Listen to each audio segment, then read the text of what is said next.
Hello and welcome to the Vegan Corner.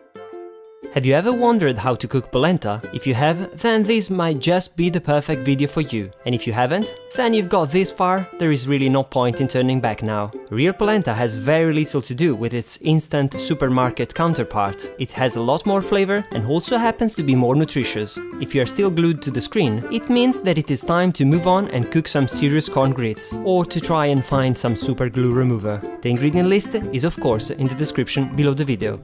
Let's begin by placing a pot over high heat and pouring in all the water and the milk.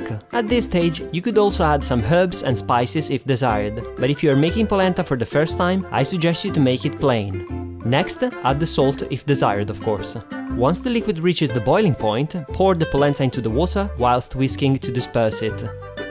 As soon as the polenta thickens a bit, stop whisking, lower the heat to the minimum and cover the pan with the lid. Those bubbles you see are evil ones, so be careful because they really enjoy burning vegan people's skin. Leave the polenta to cook over the lowest heat for 10 minutes. Once the time has elapsed, remove the lid and stir the polenta vigorously, making sure to scrape the entire surface of the pan. Once you have done that, simply place the lid back on and cook for another 10 minutes. You want to repeat this process 4 times for a total cooking time of 40 minutes.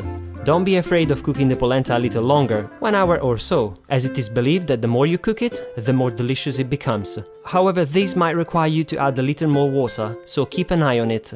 During the cooking process, polenta tends to catch to the bottom of the pan and caramelize. This is perfectly normal and there is really nothing you can do about it. Those parts of brown polenta are very prized in Italy, but honestly I'm not really a fan of them and prefer not to eat them. Once the cooking time has elapsed, you can serve the polenta as it is, with any topping you desire. Try the combination with our ragu bolognese, link in the description, and you'll see how good this killer combination is.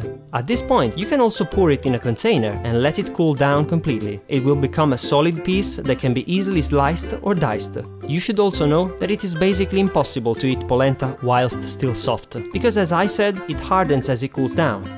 Now you see that layer of polenta stuck to the bottom of the pan? That's what usually makes the pot pretty difficult to clean, but if you follow our advice, you will have no issue with that. Simply tip in the baking soda and the water, bring to the boil, turn off the heat and place the lid on. Leave the pan undisturbed for 6 to 8 hours to let the baking soda do its magic. Once the time has elapsed, you'll see that cleaning the pan, it is not really that difficult anymore, as you can see here.